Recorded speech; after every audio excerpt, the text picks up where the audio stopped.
سيادة رئيس الجمهورية، تحية طيبة وبعد، وكل عام وسيادتك بخير وربنا يديلك الصحة يا فندم. بعتذر بشدة والله، لكن موضوع عاجل، ولو سيادتك لم تتدخل فيه بكافة المعلومات الصحيحة هيبقى فيه مصيبة مستقبلية. سيادتك يا فندم عارف برنامج الطروحات اللي الصندوق ملزم الدولة بيه. من ضمن الطروحات دي سيادتك محطة كهرباء جبل الزيت اللي هي بتنتج الكهرباء بطاقة الرياح، ودي أكبر محطة كهرباء في مصر. الحكومة الناجحة بتاعتنا عرضتها للبيع في صفقة بيروجوا لها على إنها الأكبر، لأن تم تقييم الصفقة ب 430 مليون دولار بعد ما الحكومة توقعت لها سعر ب 350 مليون دولار. فخامة الرئيس استأذن سيادتك بس إني أشير على بعض الفخاخ في الصفقة دي. أولا، بيع المحطة دي مش برنامج طروحات زي ما الحكومة بتروج، ده الحكومة عايزة سرعة سيولة دولارية علشان القسط القادم بتاع الديون أو لسداد عجز ما في ميزان المدفوعات. ثانيا، مفيش أي استفادة مالية ولا اقتصادية من الصفقة دي، لأن المحطة مازال عليها قروض مسيرة بقيمة 300 مليون دولار، يبقى اللي هيدخل جيب مصر 130 مليون دولار، مبلغ تافه لا يستحق إطلاقا التفريط في أصل مهم زي ده. وشركة الكازار المشترية للمحطة أعلنت في اجتماع الجمعية العمومية إنها هتدفع ثمن الأصل فقط، ولن تتجه أبدا لشراء الأصل بمديونياته. طب السؤال، أنا كدولة استفدت إيه؟ استلفت 300 مليون دولار لما كان الدولار ب 21 جنيه مصري، يعني 6 مليار و300 مليون جنيه مصري. هسددهم 330 مليون دولار بعبء الفايدة والدولار ب 47 جنيه، يعني 15 مليار و510 مليون جنيه مصري، يعني خسران 9 مليار و210 مليون جنيه مصري. انا متاكد ان مفيش حد في الحكومه بيحسب بالطريقه دي علشان يقدر حجم خسائر الدوله جراء الخطوه اللي اسمها بيع الاصول او الطروحات.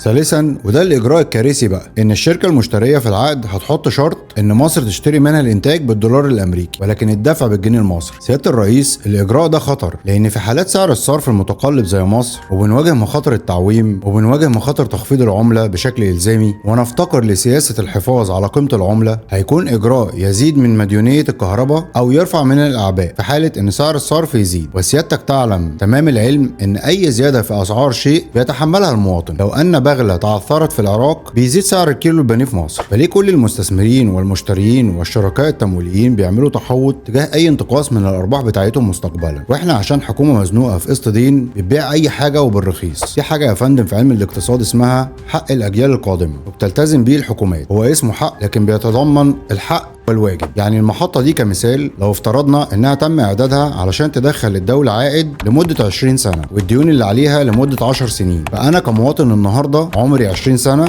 المفروض اني انتفع من ايرادها لحد ما يكون عمري 40 سنة، في مقابل تحمل نصيبي من الديون لحد ما عمري يبقى 30 سنة. بكده هكون كمواطن استفاد من المشروع 10 سنوات كاملة. طب الحكومة هنا هتبيع وتحرمني من الايراد وهتاخد حصيلة البيع تسدد بيه اعباء فورية، يبقى انا كمواطن اجيال قادمة ورثت دين ولم ارث ايراد. ده يا فندم ظلم بيقع من الحكومة الحالية على الحكومة القادمة والأجيال القادمة كمان. دلوقتي بقى أنا عندي كام سؤال علشان يطمن قلوبنا. هل الصفقة محسوبة اقتصاديا على المدى الطويل؟ وما هو صافي العائد الحقيقي بعد خصم الالتزامات والديون؟ هل شروط شراء الكهرباء مستقبلا مرتبطة بالدولار؟ وهل يتم الحفاظ على حق الأجيال القادمة في عوائد هذه الأصول؟ الطروحات ممكن تكون خطوة جيدة لو تمت بشفافية وبشروط تحمي الدولة، لكن أي قرار اقتصادي اليوم لازم يتقاس بعين المستقبل مش بعين الأزمة اللحظية. القضية ليست رفض الاستثمار، القضية هي إدارة الأصول الوطنية بعقلانية وعدالة واستدامة. ويا فندم في حديث قدسي عن رب العزة بيقول: يا عبادي إني حرمت الظلم على نفسي وجعلته بينكم محرما فلا تظالموا. وفي كتاب الله آية بتقول: بسم الله الرحمن الرحيم، يوم عنت الوجوه